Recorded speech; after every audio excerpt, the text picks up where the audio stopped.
Hello friends, welcome back. आप सबका GK rankers YouTube channel पे मैं स्वागत करता हूं और आप सबको नववर्ष की हार्दिक शुभकामनाएं। आशा करता हूं आप लोग स्वस्थ होंगे, मस्त होंगे और आपकी तैयारी अच्छे से चल रही होगी। और अभी आप देखेंगे 10 तारीख से एसएससी जीडी का एग्ज़ाम शुरू होने वाले हैं और अपकमिंग जितने भी एग्ज़ाम हैं उन सब के लिए ये बहुत ही इम्पोर्टेंट वीडियो रहने वाली है। ये वीडियो वंश और उनके संस्थापक और उन्होंने कितने दिन राज्य किया और उस वंश का जो कौन सा शासक था जो ज़्यादा महत्वपूर्ण था, वो सारी चीज़ें हम डिस्कस करेंगे। मेरा नाम है अनिल और ये जो कंटेंट है आपको एसएससी के जितने भी एग्ज़ाम हैं उसमें यूज़फुल रहने वाला है। Railway, Uttarakhand PCS, Delhi police या ऑल स्टेट एग्ज़ाम जितने भी होते हैं या फिर जितने भी वनडे एग्ज़ाम्स हैं उन सब में बहुत ही इम्पोर्टेंट रहने वाला है। जो भी कंटेंट आपको प्रोवाइड किया जाएगा वो ऑथेंटिक होगा। तो चलिए शुरू करते हैं हमारी वीडियो। हमारा फर्स्ट क्वेश्चन है स्टैटिक जीके सीरीज़ का, ये पार्ट 4 है आई गेस। ठीक है, चलिए पार्ट से कोई मतलब नहीं होना चाहिए, हमारे कंटेंट से मतलब होना चाहिए। ये पहला है, निम्नलिखित में से किस वंश को पितृहंता वंश कहा जाता है? तो पितृहंता वंश जो है हर्यक वंश को कहा जाता है। पितृहंता उसे कहते हैं जो अपने फादर की हत्या कर देता है, उसे पितृहंता कहते हैं। और अगर पितृहंता वंश की बात की जाए तो इट मीन्स ये है कि इस बंदे ने अपने पिताजी की हत्या की और इस बंदे ने अपने पिताजी की हत्या की और इस बंदे ने अपने पिताजी की हत्या की, यानी ये जो रेगुलर चल रहा है इस वंश में ऐसा रेगुलर हुआ था। ठीक है, तो इसलिए इस वंश को पितृहंता वंश कहते हैं। सो ऑप्शन सी इसका राइट आंसर है, हर्यक वंश है, इसे पितृहंता वंश कहते हैं। हर्यक वंश की जो स्थापना होती है वो 544 ईसा पूर्व में बिंबिसार के द्वारा की जाती है। ठीक है, बिंबिसार ने ग्रीवरज कहो या राजगृह कह सकते हैं आप, दोनों का एक ही नाम है, उसको अपनी राजधानी बनाया था।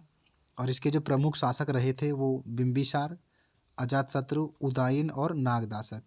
ये जो नागदासक है ये इस वंश का अंतिम शासक था। ठीक है, इसको अब कोई हराएगा तो न्यू एक वंश की स्थापना होगी, नागदासक को। ठीक है, नेक्स्ट है, हर्यक वंश के जो अंतिम शासक थे नागदासक, उसकी हत्या करके शिशुनाग वंश की स्थापना किसने की थी या किसके द्वारा हुई थी?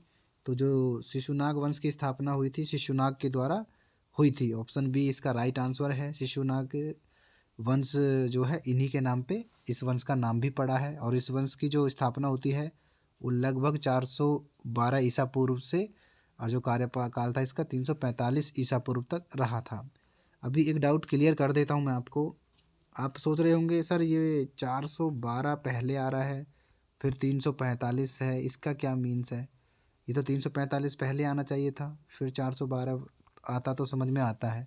देखिए ये दो चीज़ें होती है, एक होती है ईस्वी, एक होता है ईसा पूर्व और एक होता है ईस्वी।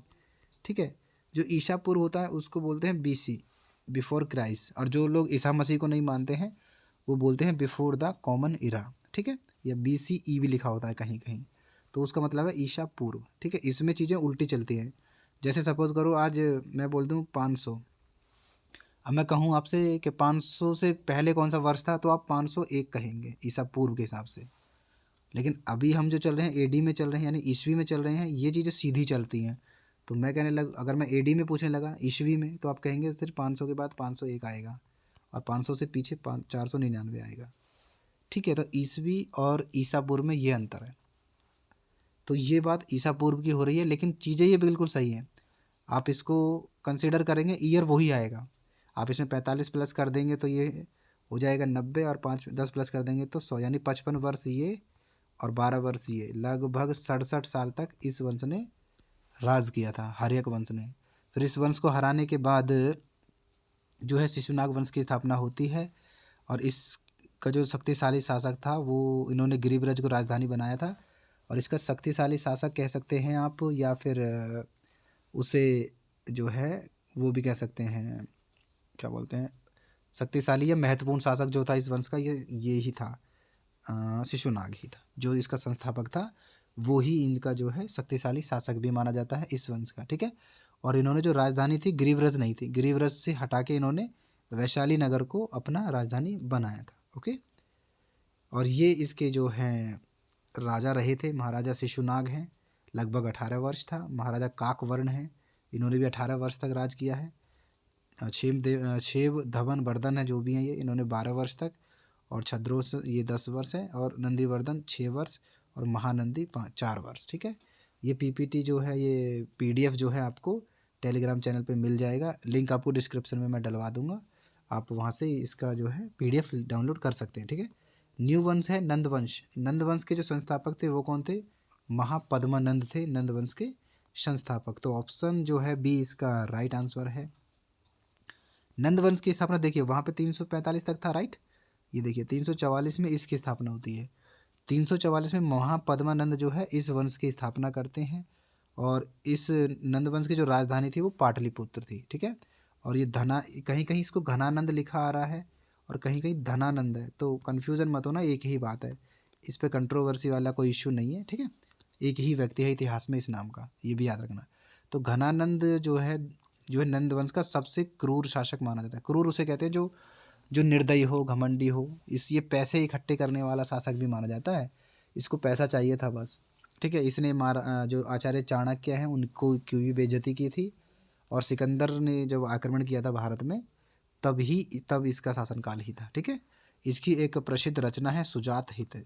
किसकी? धनानंद या घनानंद। अगर मैं घनानंद बोल दूं तो भी कन्फ्यूज़न मत होना, धनानंद बोल दूं तो भी एक ही बात है। ठीक है, नंदवंश का जो कार्यकाल था 344 ईसा पूर्व से लेकर लगभग 322 ईसा पूर्व तक रहा। नंदवंश के बाद जो कौन सा वंश आता है? मौर्य वंश। तो मौर्य वंश की स्थापना जो है, ये नेक्स्ट क्वेश्चन है, मौर्य राजवंश है या मौर्य साम्राज्य है, प्राचीन भारत का एक शक्तिशाली राजवंश था। इसकी स्थापना जो है चंद्रगुप्त मौर्य ने की थी। तो ऑप्शन ए इसका एकदम करेक्ट आंसर है। 312 बीसी में इस वंश की स्थापना होती है। इसका जो श्रेय जाता है चंद्रगुप्त मौर्य और उनके मंत्री चाणक्य को जाता है। इन दोनों के कंट्रीब्यूशन से इस वंश की स्थापना होती है, और इस वंश के सबसे जो है प्रतिभाशाली और महत्वपूर्ण शासक जो थे वो अशोक थे। इवन इस वंश के नहीं, वो पूरे संसार के जो इतिहास हैं, इतिहासकार बताते हैं जितने भी महान शासक हुए हैं उनमें से अशोक भी एक है। ठीक है, और मौर्य साम्राज्य जो 322 ईस्वी से 185 ईसा पूर्व तक इन्होंने राज किया, लगभग 137 वर्ष तक इन्होंने भारत में राज किया था। ओके, नेक्स्ट क्वेश्चन है, शुंग साम्राज्य के जो संस्थापक और प्रथम राजा कौन थे? तो शुंग वंश के जो है संस्थापक थे पुष्यमित्र शुंग। ठीक है, पुष्यमित्र शुंग जो है इस वंश के संस्थापक थे। ऑप्शन बी इसका राइट आंसर है। और 185 से 149 तक इसका राजवंश रहा है। और शुंग वंश के जो है ये राजा रहे थे, पहले राजा कौन? पुष्यमित्र शुंग। ओके, इससे पहले मौर्य साम्राज्य के भी सेनापति थे। देखो मौर्य साम्राज्य इससे पहले था और उसके ये सेनापति थे। वहाँ से फिर इन्होंने कुछ की होगी चालबाजी, और फिर युद्ध जीत के लड़ाई करके और फिर ये सम्राट बन गए। कैसे? इन्होंने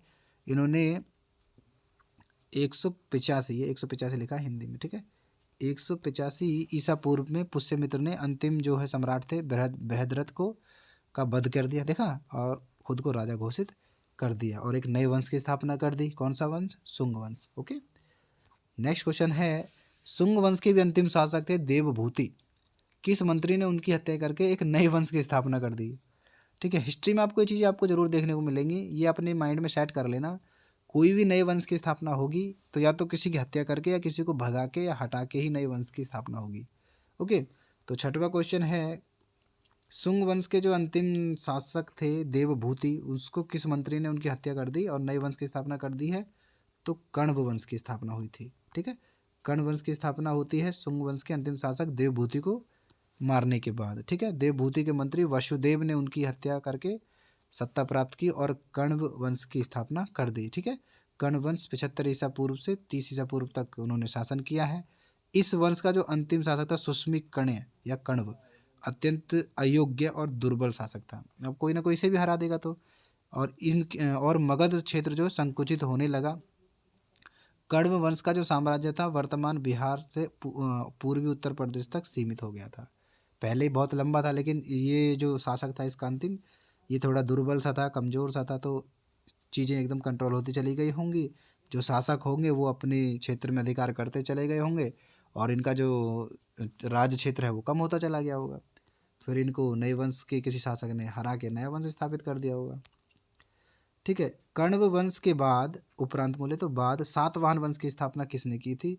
तो सिमुक सातकर्णी, इन्होंने इस वंश की स्थापना की थी। ऑप्शन सी इसका करेक्ट आंसर है। सातवाहन वंश जो है प्राचीन भारत जो है का एक राजवंश है। सातवाहन राजाओं ने लगभग 450 वर्ष तक राज किया है, शासन किया है। सातवाहन वंश की जो स्थापना होती है 230 ईसा पूर्व में इस वंश की स्थापना होती है। और कब तक इसका शासनकाल रहा था? 60 ईस्वी तक। ठीक है। और प्रतिष्ठान जो है सातवाहन वंश की राजधानी रही है। प्रतिष्ठान कहाँ पे है? ये महाराष्ट्र के औरंगाबाद जिले में ये जगह है प्रतिष्ठान। यहाँ पे गौतमी पुत्र सातकर्णी सातवाहन वंश के सबसे महान शासक रहे थे। कौन? गौतमी पुत्र सातकर्णी इस वंश के सबसे महान शासक कहे जाते हैं। ठीक है। और बात करें नेक्स्ट क्वेश्चन की, निम्न में से किस शासक ने कुषाण वंश की स्थापना की थी? देखिए अब कुषाण वंश आ गया। ठीक है। ये सब क्रम में ही चल रहा है, ये मत सोचना कहीं से कुछ भी उठा के रख दिया, ऐसा नहीं है। कुषाण वंश इसके बाद ही आया है, तो कुषाण वंश के बारे में बताया जाएगा। ठीक है। कुषाण वंश की स्थापना की थी कुजुल्ला कड़फिसेस ने। ठीक है। ऑप्शन ए इसका करेक्ट आंसर है। कुषाण वंश की जो स्थापना है इन्होंने की है। और इनको बीमा कड़फिसेस से कन्फ्यूज मत करना, एक ही नाम है इनका भी। ठीक है। इन्होंने पहली बार भारत में सोने के सिक्के जारी किए थे। ठीक है। और कनिष्क ने दूसरे कुषाण वंश की स्थापना की, ऐसा माना जाता है। उनकी जो राजधानी थी पेशावर और मथुरा थी। सबसे प्रसिद्ध कुषाण शासक कनिष्क ही थे। ठीक है। इन्हें द्वितीय अशोक के नाम से भी जाना जाता है। कनिष्क को दूसरा अशोक भी कहा जाता है। ठीक है। नेक्स्ट क्वेश्चन है, गुप्त साम्राज्य या गुप्त राजवंश का संस्थापक कौन था? सो ऑप्शन सी श्री गुप्त जो है इस वंश का जो है संस्थापक माना जाता है। गुप्त राजवंश या गुप्त साम्राज्य जो है 240 से 550 ईस्वी तक चला प्राचीन भारत का एक हिंदू साम्राज्य था। ठीक है। जिसने लगभग संपूर्ण भारत के उपमहाद्वीप पर शासन किया है। भारतीय उपमहाद्वीप पर लगभग शासन किया है पूरे भारत पे। ठीक है। इस वंश का जो शक्तिशाली शासक था वो समुद्रगुप्त और चंद्रगुप्त था। समुद्रगुप्त और चंद्रगुप्त, चंद्रगुप्त प्रथम, चंद्रगुप्त दो थे इस वंश में। ठीक है। इसकी जो राजधानी थी वो पाटलिपुत्र थी। समुद्रगुप्त को इतिहास में जो है एशियन का नेपोलियन और 100 युद्धों का नायक भी कहा जाता है समुद्रगुप्त को। ठीक है। नेक्स्ट है, गुप्त काल के बाद 750 ईसा पूर्व तक उत्तर भारत में 5 शक्तियाँ फैली थी। ये 5 शक्तियाँ हैं। देखिए गुप्त काल के बाद ये 5 थे, इन्होंने राज किया था। तो वीडियो लंबी हो जाएगी, इसलिए इनके बारे में ब्रीफ नॉलेज ही हम ले लेते हैं। जल्दी जल्दी मैं बता दूंगा। पहले हुड के बारे में जान लेते हैं। ये हुड, ठीक है। हुड जो था, ये हुड मध्य एशिया की दुर्लभ प्रजाति है। इसका आगमन भारत में हुआ था कुमार गुप्त के शासनकाल के दौरान। जो है हुडों ने पहली बार भारत पर आक्रमण किया, लेकिन ये सफल नहीं हो पाए थे। क्यों? क्योंकि कुमारगुप्त और स्कंदगुप्त राजवंश उस समय भारत में था, तो ये फेल हो गए। हुडों ने लगभग 30 साल तक जो है बेहद कम अवधि के लिए भारत में राज किया था। हुडों का वर्चस्व उत्तर भारत में स्थापित था। तोरामन जो है इसका सर्वश्रेष्ठ शासक है और मिहिरकुल इसका सबसे शक्तिशाली और सुसंस्कृत शासक माना जाता है। किसका? हुड वंश का। ठीक है। अब आएगा ये मोखरी वंश, इसके बारे में। फिर ये मैत्रक है, फिर पुष्यभूति है, फिर गौड़ है। इस सब के बारे में बात कर लेंगे जल्दी जल्दी। ओके। नेक्स्ट है मोखरी। मोखरी जो है उत्तर पश्चिमी उत्तर प्रदेश में कन्नौज के आसपास के क्षेत्र पर इनका कब्जा रहा था। ठीक है। इन्होंने मगध के कुछ हिस्से पर भी विजय प्राप्त की थी। वैसे धीरे धीरे इन्होंने भारत में गुप्तों को सत्ताविहीन कर दिया और उन्हें मालवा जाने के लिए मजबूर कर दिया था मोखरी लोगों ने। ये मोखरी वंश भी आया था। एक है मैत्रक वंश। मैत्रक वंश भारतीय इतिहास में प्रसिद्ध शासनकर्ताओं या राजवंशों में से एक है। 5वीं से 8वीं शताब्दी तक गुजरात और सौराष्ट्र यानी काठियावाड़ भी कह सकती है आप इसे, में इन्होंने शासन किया है। गुजरात के सौराष्ट्र में और काठियावाड़ में। इस वंश का जो संस्थापक था भट्टारक था, एक सेनापति था। किसमें? गुप्त शासनकाल के पतन के बाद जो है उसका लाभ उठाकर स्वयं को गुजरात और सौराष्ट्र का इन्होंने खुद को शासक घोषित किया है। और वल्लभी को अपनी जो है इन्होंने राजधानी बनाया था। ठीक है। शिलादित्य प्रथम जो है इस वंश का सबसे शक्तिशाली शासक था। शिलादित्य प्रथम। ओके। शिलादित्य प्रथम जो है इस वंश का सबसे शक्तिशाली शासक था। नेक्स्ट है पुष्यभूति राजवंश। पुष्यभूति राजवंश जिसे वर्धन राजवंश या हर्ष का साम्राज्य के रूप में भी जाना जाता है, इनका शासनकाल 6वीं से 7वीं शताब्दी के दौरान माना जाता है। इन्होंने भी भारत पर शासन किया है। थानेश्वर जो है दिल्ली का उत्तरी भाग जो है उनकी राजधानी थी थानेश्वर। ठीक है, प्रभाकर वर्धन इस वंश का सबसे विशेष शासक था, जिसे परम भट्टारक महाराजा धीराज की पदवी धारण कर रखी थी। किसने? इसने, प्रभाकर ने। ठीक है, उनका मोखरियों के साथ जो है एक वैवाहिक गठबंधन भी था। मोखरियों में अपनी शादी वगैरह ये करते थे। ठीक है, और बात करें हम उसकी लास्ट वाला जो वंश था, क्या नाम है उसका, गौड़। हाँ, गौड़ जो राजवंश था, गौड़ ही था ना शायद, हाँ, गौड़ राजवंश जो था उसमें एक व्यक्ति थे, मैं पहले उसके बारे में बता देता हूँ। वो शशांक थे, जिन्होंने बोधि वृक्ष को कटवाया था, ये याद रखना। कौन सा बोधि वृक्ष? जिसमें भगवान बुद्ध जो थे उनके नीचे उनको ज्ञान की प्राप्ति हुई थी, याद है? तो बोधि वृक्ष को उन्होंने कटवा दिया था। और एक मंदिर था भगवान बुद्ध का, उसको भी हटवा कर वहाँ पर शिव की मूर्ति रखवा दी थी। ठीक है, और हाँ, इस वंश का जो संस्थापक था वो शशांक ही माना जाता है।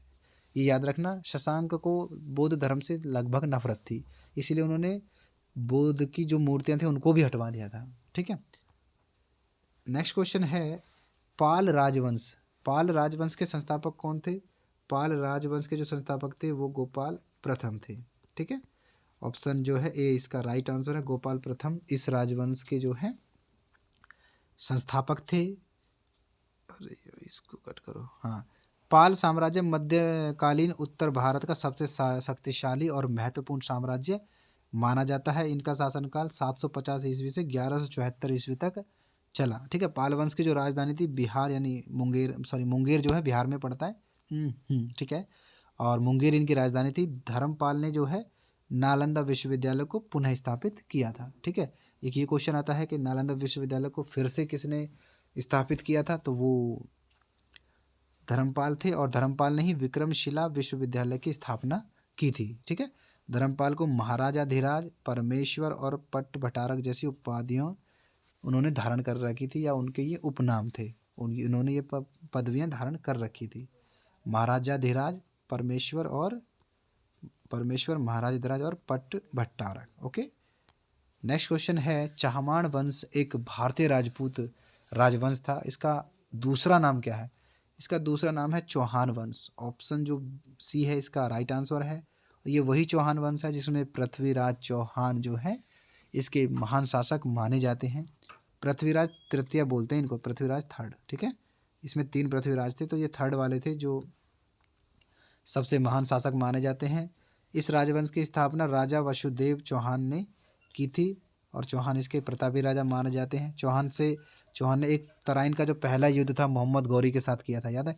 वो इन्होंने जीता था। और दूसरा युद्ध जो है पृथ्वीराज चौहान का मोहम्मद गौरी से हुआ था, जिसमें ये हार गए थे। ठीक है, और पृथ्वीराज की हार से गौरी का दिल्ली, कन्नौज, अजमेर, पंजाब और संपूर्ण भारतवर्ष पर लगभग अधिकार हो गया था। ठीक है, भारत में इस्लाम राज्य स्थापित यहीं से हुआ था, पृथ्वीराज चौहान के हारने से। ठीक है, और इसके उन्होंने जो है क्या नाम है, मोहम्मद गौरी ने अपना एक सेवक था, गुलाम था, उसको सेनापति था वो, कुतुबुद्दीन ऐबक को भारत का गवर्नर बनाकर गौरी जो है वापस चला गया था। ठीक है, अब यहाँ से देखना, यहाँ से तुम्हें गुलाम वंश की स्थापना होगी, क्योंकि वो तो चला गया मोहम्मद गौरी, तो किसको बना के, कुतुबुद्दीन ऐबक को गवर्नर बना के वो यहाँ से चला गया था। ठीक है, तो अब देखिए गुलाम वंश का जो संस्थापक था कुतुबुद्दीन ऐबक निम्नलिखित में से किस व्यक्ति का गुलाम था? तो मोहम्मद गौरी का वो गुलाम था। ठीक है, ऑप्शन डी इसका राइट आंसर है। कुतुबुद्दीन ऐबक, जिसे मोहम्मद गौरी ने पृथ्वीराज चौहान को हराने के बाद नियुक्त किया था। इस वंश ने दिल्ली की सत्ता पर 1206 से 1290 तक लगभग 84 ईयर्स तक राज किया है। इनकी राजधानी दिल्ली रही। जो इनकी भाषाएं थी फारसी और तुर्की भाषाएं थी। और बलबन जो था गुलाम वंश का सबसे महत्वपूर्ण शासक माना जाता है, बलबन। ठीक है, नेक्स्ट क्वेश्चन है, 13 जून 1290 को जलालुद्दीन खिलजी ने किस वंश की स्थापना की थी?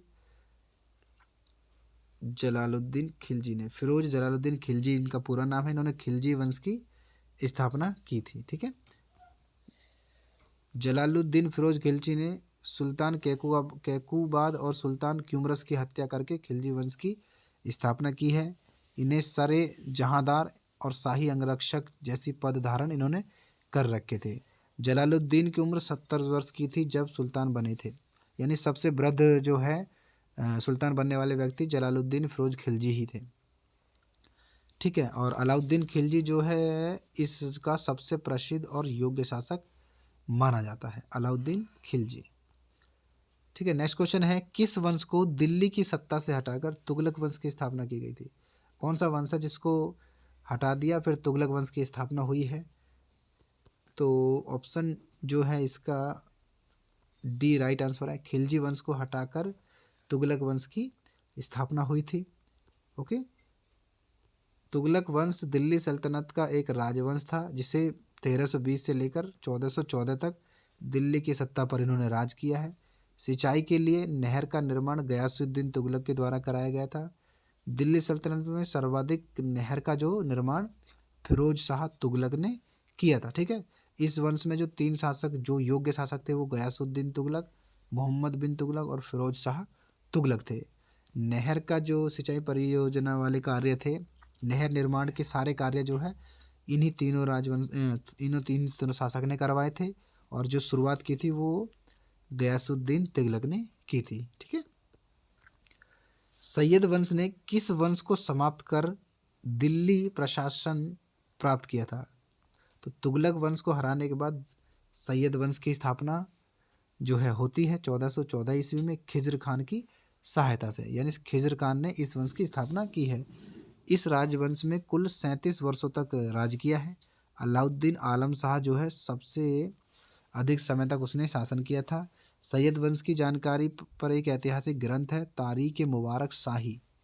ठीक है, ये लिखा गया है। सैयद वंश का जो अंतिम शासक था अलाउद्दीन आलम शाह था सैयद वंश का। ठीक है, नेक्स्ट क्वेश्चन है, लोदी वंश अफगान वंश तथा लोदी वंश का संस्थापक किसे माना जाता है? लोदी वंश एक अफगान वंश था यार, गलत क्वेश्चन टाइप कर देता हमारा राइटर भी। लोदी वंश का संस्थापक किसे माना जाता है? बहलोल लोदी को माना जाता है। लोदी वंश का संस्थापक बहलोल लोदी को माना जाता है। ऑप्शन जो अबे यार ऑप्शन ए इसका राइट आंसर है। बहलोल लोदी ने 1451 में लोदी वंश की स्थापना की थी। वह लोदी वंश का प्रथम शासक था। ठीक है, ये कुछ मिस्टेक है, इन्हें माइंड मत करना, जो डिटेल्स हैं वो मैं बता रहा हूँ उनको ध्यान से सुनना। ठीक है, बहलोल लोदी पुश्तो खानदान का जो है मुखिया था। बहलोल लोदी वंश का सबसे सफल शासक भी जो है लोदी वंश का जो सफल संस्थापक माना जाता है वो सिकंदर लोदी को माना जाता है। ठीक है, इसने हिंदुओं पर जजिया नामक एक टैक्स लगाया था। हिंदुओं पर, मुस्लिमों पर नहीं। इसके राज्य में जो मुस्लिम थे उन पर नहीं, हिंदुओं पर लगाया था जजिया कर। ठीक है, लोदी वंश का जो अंतिम शासक था इब्राहिम लोदी वही जिसे पानीपत के युद्ध में 1526 ईस्वी में किसने हराया था? मुगल साम्राज्य की स्थापना हुई थी, बाबर ने इनको हराया था 1526 ईस्वी में, याद है। और बाबर ने 3 युद्ध, इसके बाद 4 युद्ध और किए हैं, 1526, 1527, 1528, 1529 और 1530 में उसकी मृत्यु हो गई थी। ठीक है, याद है ना आपको? तो कमेंट में बताना बाबर ने 1526 के बाद 1527 का कौन सा युद्ध किया था, 28 का कौन सा, 29 का कौन सा। ठीक है, नेक्स्ट है, इसकी एक ट्रिक भी है, वो फिर मैं नेक्स्ट वीडियो में आपको बता दूंगा जिससे कि इजीली याद हो जाएगा। मुगल काल यानी मुगल साम्राज्य के संस्थापक कौन थे? तो मुगल साम्राज्य के जो संस्थापक थे वो जहीरुद्दीन मोहम्मद बाबर थे। ठीक है, ऑप्शन सी इसका राइट आंसर है। ये बाबर के बेटे हैं हुमायूं, कामरान और हिंदाल, एक बेटा और है इनका। ये जहीरुद्दीन मोहम्मद बाबर उर्फ बाबर मुगल साम्राज्य के संस्थापक हैं, प्रथम शासक हैं। इनका जो जन्म मध्य एशिया के वर्तमान जो है उज्बेकिस्तान में हुआ था। 1519 से 1526 ईस्वी तक इसने भारत पर 5 बार हमले किए थे, जिसमें फिर इसने युद्ध जो पहला युद्ध किया था इब्राहिम लोदी से 1526 में। ठीक है, मैं यही बता देता हूँ। 1527 में खानवा का युद्ध हुआ था, 1528 में चंदेरी का युद्ध हुआ था और 1529 में घग्गर का युद्ध हुआ था। ठीक है, और 1530 में इनकी मृत्यु हुई थी।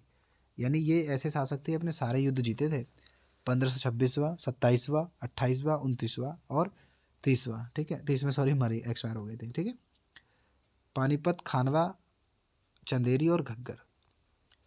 नेक्स्ट क्वेश्चन है, देखिए यहाँ पे एक चीज़ मैं बता देता हूँ आपको। जब ये 1530 में एक्सपायर हो गए थे, मर गए थे, उसके बाद इनका बेटा जो हुमायूं है ये गद्दी पर बैठा था। ठीक है, जब हुमायूं गद्दी पर बैठा था तो एक व्यक्ति थे शेर शाह सूरी, इनसे इनका जो है युद्ध हुआ है, इन्होंने इसको हरा के राज किया था और ये भाग गए थे यहाँ से ईरान के शरण में। ठीक है, सूरी साम्राज्य जो है शेरशाह सूरी द्वारा स्थापित एक साम्राज्य था जो 1540 से 1556 तक चला। सूरी परिवार ने बाबर द्वारा स्थापित मुगल सल्तनत को भारत से बेदखल कर दिया और इन्हें ईरान में शरण मांगने पर मजबूर कर दिया था। ठीक है, और शेरशाह सूरी ने मुगल सम्राट हुमायूं को 26 जून 1539 में हराया था चौसा के युद्ध में, और फिर 17 मई 1540 में बिलग्राम के युद्ध में भी इसने शेरशाह सूरी ने हुमायूं को हरा दिया था।